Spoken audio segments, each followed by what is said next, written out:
Apenas dinheiro. Indagarão alguns por que escrever um livro sobre dinheiro? Por que medir a riqueza em dinheiro apenas?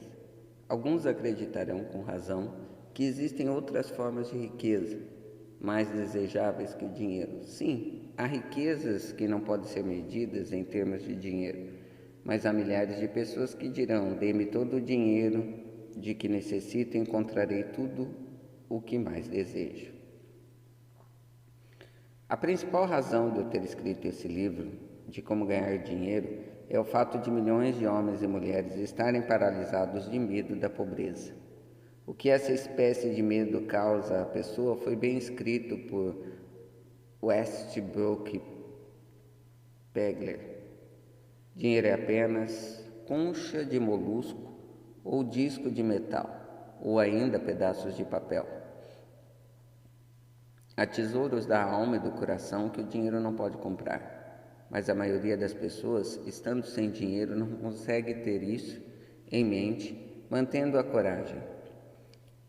Quando um homem está sem nada, jogado na rua da amargura, incapaz de obter qualquer emprego, algo lhe acontece ao espírito, que pode ser observado pelo arcar dos ombros, da posição do chapéu, o andar, o olhar.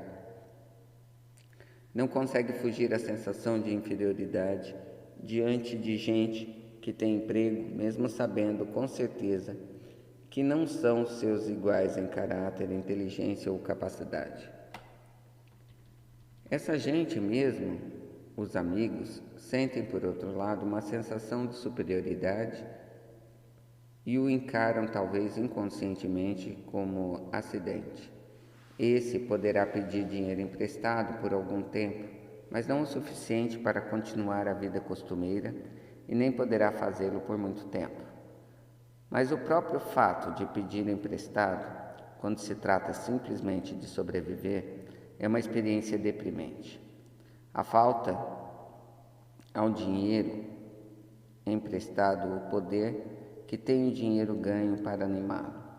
É claro que nada disso se aplica aos vagabundos ou boas-vidas habituais, mas apenas a homens de ambição e dignidade normais. Mulheres nas mesmas condições devem ser diferentes. Nunca pensamos na mulher, ao considerar os vencidos. Poucas se acham na fila da caridade, raramente são vistas pedindo esmolas nas ruas e não são reconhecíveis na multidão pelos mesmos sinais patentes que identificam o homem derrotado. Naturalmente, não me refiro às bruxas que arrastam os pés nas ruas da cidade, que são correspondentes aos vagabundos masculinos conformados. Refiro-me às mulheres razoavelmente jovens, decentes, inteligentes. Deve haver muitas delas, mas seu desespero não é aparente. Talvez se matem. Quando o homem está vencido, tem tempo de sobra para se preocupar. Pode viajar muitos quilômetros para ver alguém a respeito de um emprego e descobrir que já foi preenchido, ou que é um desses empregos sem pagamento fixo, mas dependente de comissão sobre as vendas de alguma bugiganga inútil, que ninguém compra, a não ser de dó. Se recusar, estará de volta à rua da amargura, sem ter para onde ir. Então, anda e anda, olha para as vitrines das lojas e os luxos inacessíveis, sentindo-se inferior e dando passagem aos que param para olhar com interesse ativo. Vai para a estação ferroviária ou se senta na biblioteca para descansar as pernas e aquecer-se um pouco, mas isso não é procurar emprego. De modo que ele recomeça outra vez, pode não sabê-lo, pela sua falta de objetivo o trairia, mesmo que sua silhueta não o fizesse. Pode estar até bem vestido com roupas que sobraram do tempo do emprego firme, mas que não disfarçam o abatimento. Vê milhares de pessoas e guarda-livros, funcionários químicos ou ajudantes de vagões ocupados no serviço e os inveja do fundo da alma. Eles possuem independência, dignidade e masculinidade, enquanto eles simplesmente não consegue se convencer de que é bom também, embora o discuta consigo mesmo, chegue a um veredito favorável, hora após hora.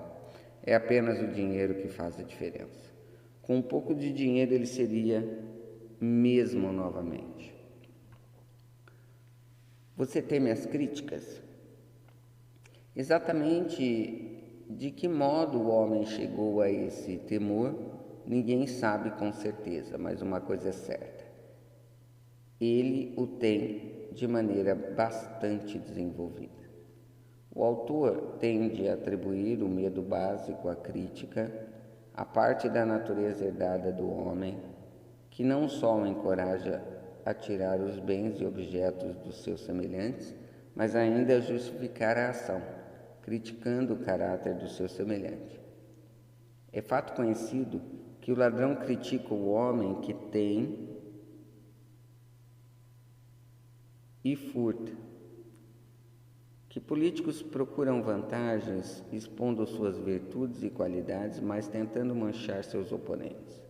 Astutos fabricantes de roupas não foram lerdos em capitalizar esse medo básico, a crítica, maldição de toda a humanidade. De estação em estação mudam os estilos e muitos artigos de vestuários. Quem estabelece os estilos? É claro que não é o comprador de roupas, mas o fabricante. Por que os muda com tanta frequência? A resposta é óbvia: muda os estilos para poder vender mais roupas. Pela mesma razão, os fabricantes de automóvel mudam os estilos dos modelos a cada ano. Poucos querem ter um carro que não seja o último tipo. Estávamos descrevendo um modo pelo qual as pessoas se comportam sob a influência do temor à crítica, no que se refere às pequenas e mesquinhas coisas da vida. Examinemos agora o comportamento humano quando esse temor afeta as pessoas em relação a fatos mais importantes nas relações humanas. Tomemos, por exemplo, praticamente qualquer pessoa que tenha chegado à idade da maturidade mental, aos 35, aos 40 anos, como a média geral. Se pudesse ler os pensamentos secretos, encontraríamos, em geral, uma descrença muito decidida das fábulas que inúmeros dogmáticos ensinavam há algumas décadas. Por que é que a pessoa média, mesmo em nossos dias de esclarecimento, hesita em negar suas crenças das fábulas? A resposta é: medo da crítica. Homens e mulheres já foram queimados vivos por ousarem manifestar descrença em fantasmas. Não é de admirar que tenhamos herdado uma consciência que nos faz temer as críticas. Houve época, e não muito distante, em que as críticas traziam severos castigos. Ainda nos traz, em alguns países. O medo à crítica rouba a iniciativa do homem, destrói-lhe do poder da imaginação, limita-lhe a individualidade, tira-lhe a autoconfiança, causando-lhe danos a centenas de outras maneiras. Pais causam aos filhos, às vezes, ferimentos irreparáveis ao criticá-los. A mãe de um dos seus companheiros de infância costumava castigá-lo quase que diariamente com uma chibata, sempre complementando a obra com a afirmação: você acabará na penitenciária antes dos 20. Mandaram-no ao reformatório aos 17 anos de idade. Crítica é uma forma de serviço que todos têm em demasia. Todos possuem um estoque dela, distribuindo-a de graça, quer a pedido, quer não. Os parentes mais próximos são, às vezes, os piores ofensores. Deveria ser considerado crime, na realidade, e crime da pior espécie, os pais criarem complexos de inferioridade na mente das crianças, por críticas desnecessárias.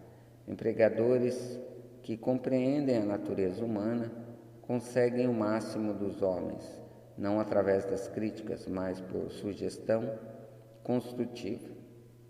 O mesmo resultado pode ser obtido pelos pais em relação aos filhos. A crítica implanta o medo no coração humano ou então ressentimento, mas nunca amor ou afeição. 7 sintomas que demonstram medo à crítica. Esse medo é quase tão universal quanto o medo da pobreza e seus efeitos fatais à realização pessoal, principalmente porque destrói a iniciativa e desencoraja o uso da imaginação. Os sintomas principais são: acanhamento, geralmente expresso por nervosismo, timidez na conversação, em conhecer estranhos, movimentos desajeitados nas mãos e dos membros, olhares desviados. Falta de equilíbrio, expressa por falta de controle da voz, nervosismo na presença dos outros, má postura do corpo, péssima memória.